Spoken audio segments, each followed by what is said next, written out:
In this video, we are going to watch how my client broke her nail like really bad, and then she fixed it with Polygel and dual forms. And she recorded the entire process on the camera. So I'm going to watch it and comment, and let's do it together. Keep watching. Hello, Anastasia here. Few days ago, before Christmas, we made this beautiful Christmas set, which I shared on my channel, by the way. The red one with the deer and glitter. And then she flew to another country with 5 suitcases. And you know how it happens when you have 5 suitcases, when you're in the airport, everybody's in a rush. So it happened. She broke her nail. And it's been maybe like 5 to 6 days after we did these extensions, which means the nail was still fresh. And when you break a nail like that, usually it's pretty painful, and it was. There was some blood. It was painful, so I recommended her to take off this nail. She didn't have an opportunity to go to the salon, so she simply carefully took it off and then waited until it healed and did a new extension. And she recorded the entire process on the camera, and let's watch it. I'm really excited. Poor nail with the deer. It looks painful. I had that as well. I broke my nail. It was like, I can feel her pain. So now she's taking it off. It's obviously not working. So she took this glue, nail tip glue, which is super smart, to put these 2 pieces together, and now she can file it off. So when it happens, the nail is kind of like falling apart, and you can see there was some blood. So touching anything means tons of pain. So the only way to fix that is to use glue. So you will attach this piece that is basically falling off back to the nail bed, and this is how you can strongly hold them together, and then you can file off the product. And she did that. That's definitely a smart decision.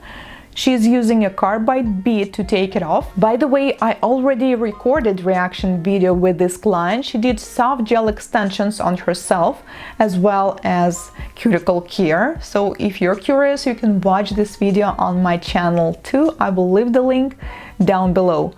Meanwhile, she is filing off the design and the nail.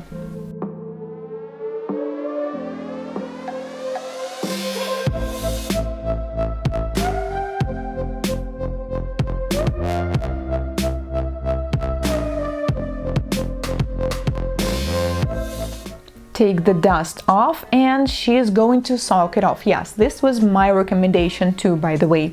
Since this is acrylic nail, she filed off the top coat, which you cannot take off with the acetone, but acrylic you can take it off using a glue off liquid or acetone as well.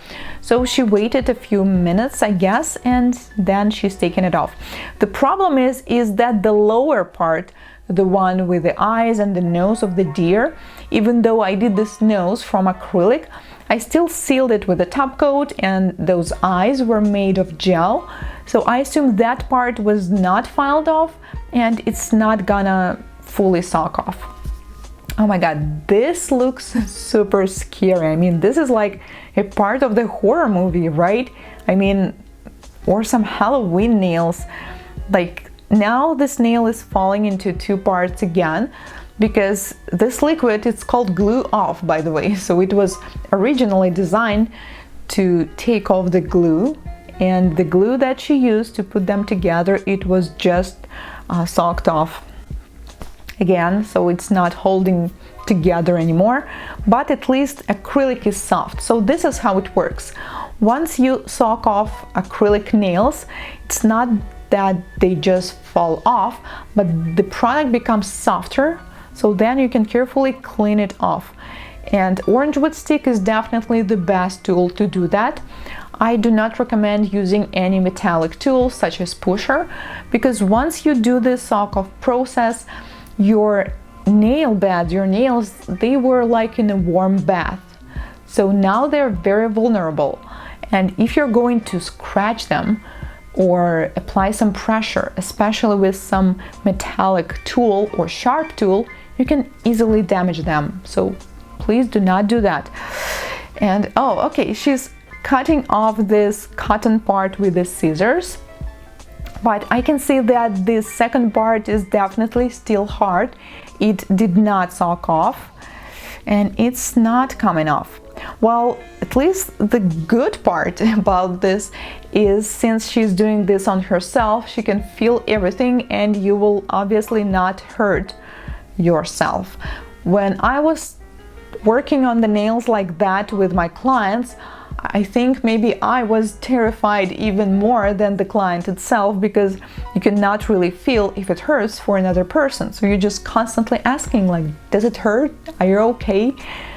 So I guess this is the best part. Okay, now she is switching to carbide bead filing of the nail. Now this looks kind of scary as well, because she's doing this so close to the skin and to the natural nail. Now she's switched to the ceramic bead, needle-shaped ceramic bead, to file it off. So what do you think, guys? Will she take it off now? Will this part be a success? I would probably wrap it again and soak off again, because there's just this tiny part that's still holding them together, made of acrylic, that needs to be soaked off.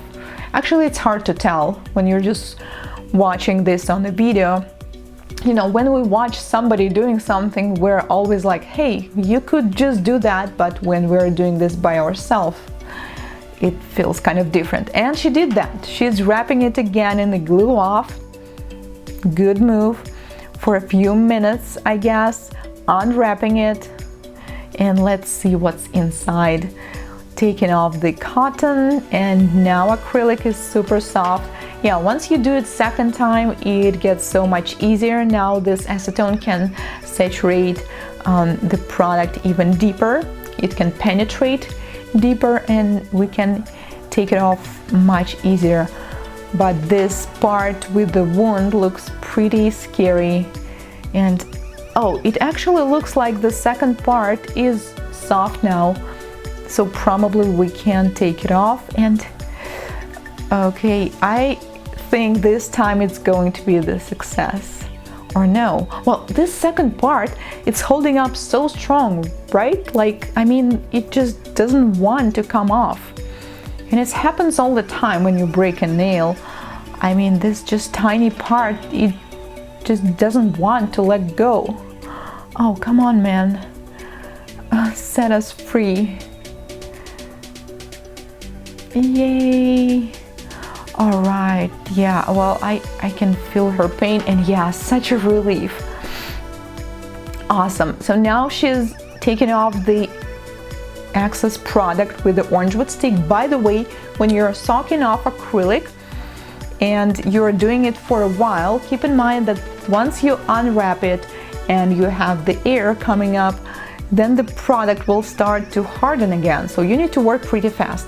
Now, I do not like this, like at all. Ceramic bead on the bare skin that has some cuts on it. Definitely not a great idea. As well as filing the soft product and your natural nail with a ceramic bead is a terrible idea. No, even though I can tell she's doing this with a very light touch, but no, touching your skin with ceramic or carbide beads, please do not ever do this. And okay, it happened. We can see some blood. Okay, and she continues doing cuticle care with the diamond flame bead. In a previous video, when she was doing extensions on herself, I was watching Natalie doing this e-file manicure on herself, and I was pretty mad about it because there were plenty of mistakes, but looks like this time she's doing much better. This is a soft silicone bead which you can use to buff the skin. I guess now she's mostly using this to get rid of some excess product. I have no idea what this is about. I mean, this brush bead, it's basically doing nothing but massages the nail, but actually it's been through a lot, guys. You just seen it. So this poor nail definitely deserves a spa like that, right? Some massage, some oil, oil massage. So yeah, that was probably for good. All right, so this is how this nail looked like. And then she waited for 10 days. Now you can see that there is no blood anymore. The nail even has outgrown a little bit. We even have some of the free edge. Definitely looks so much better now. And only after 10 days she did a new extensions, which was definitely the right thing to do.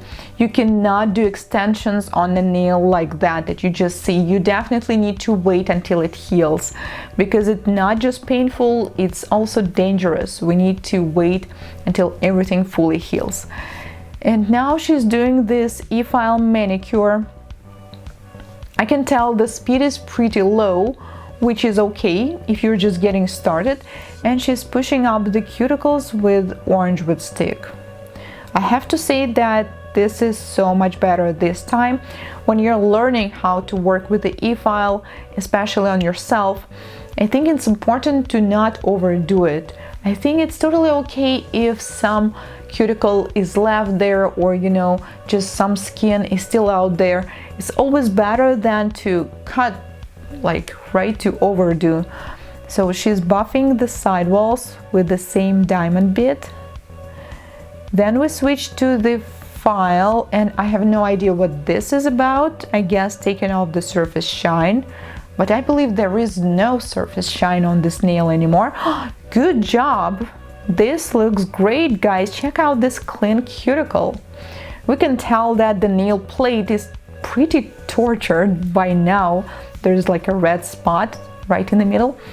Acid free primer on the nail to create a better adhesion, and she is going to use Polygel and dual forms, which is also a good choice for a person without any experience in nails. Choosing the proper size, correct, it's better always to choose the one that's slightly bigger. Never pick the one that's smaller, it will never do good. Squeeze out the Polygel into the dual form and start the application. By the way, when I shared this reaction video last time on my Russian channel, there were some comments like, oh, like, this is not true. This lady is a nail technician and you're just fooling us. This is not your client. Well, I guess we will take it as a compliment because she is a client.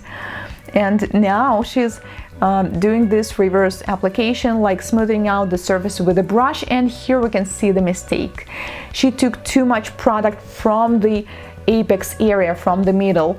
When you do that, yes, you're supposed to smooth out the surface, but not like take off the product from this part, because this is where we need this. So this was one mistake in application that I can see. Also, we can see some product was squeezed out from the side, like along the sidewalls, and it's so much easier to fix it right away compared to filing it off now, especially when we have a damaged skin surrounding the nail. But that's fine. Like I said, I think it's still pretty good for a beginner, and she's using this trick. I was sharing it on my channel too, when you use this plastic clip to push back the sidewalls, and with ceramic bits she is filing and shaping the nail. Originally we did acrylic set and coffin shape, so I guess she's just filing it shorter to make them match, and with the carbide bit filing off the excess product underneath. This is correct, filing off the product like that, but we can also see that there is a bit too much product on the free edge and not enough product in the center. And we need to have the opposite. The product should be thicker in the center, where we need our apex to be located, and on the free edge you need to add less. But it still looks pretty good, right? I mean, if you take a look on the entire nail, it's straight, it's not looking to one side or the other. We have sidewalls on point, we have the size of the nail itself on point. I mean, it's pretty good. Switching to the hand file, 180 grit file. I do not know why she's filing it like that, because now it looks more like an almond shape and we had ballerina, but I don't know, maybe there's some idea to it. I'm also impressed by the quality of filming, right? She was filming it all by herself on the phone. Well, it was edited later by my editor, the one that works on my videos. Wow, this is the result. The nail looks a bit different, obviously, because it was on dual forms. It looks more rounded than the rest of them, but wow, I'm impressed. What do you guys think? I would definitely give it like 10 out of 10. And she also tried to recreate the reindeer that used to be on this nail. So she doesn't have acrylic, so she used the polygel instead, created a nose out of nude polygel. And I guess she didn't have red glitter as well, so she used some other color that she has, like brown glitter. I guess this is the gel polish applying on top. That was smart as well. Originally I used glitter powders to create this 3D look and then seal them with the gel. By the way, if you would like to see the original video on how I did this reindeer nail, the link will be in the description box. And since this product, we can tell that the consistency is pretty thin. You see it's falling like outside of the nose. So now with the brush, she's cleaning the excess one. Smart. And then we quickly cure it in the lamp. Adding eyes.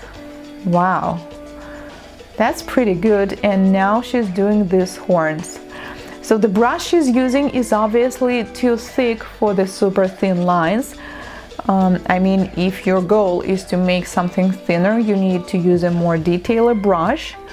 And I guess she's using gel polish. So when you're doing some hand-painted details with a gel polish, you need to be pretty quick because it will move and all your lines will become thicker than you did them. All right, glares in his pupils. Wow. And then we seal it with a top coat. Now I understand why it looked like a little bit glazed, because the top coat was on top. When I originally did this design, I applied the top coat first and then I added the nose on top. But that's okay. I mean, the overall, it still looks quite similar. She also decided to seal the nail underneath. Well, yeah, we've been filing this area a lot, so it totally makes sense to make it smooth again. And now you guys can see from underneath that this area where we have eyes is pretty thin and a bit transparent.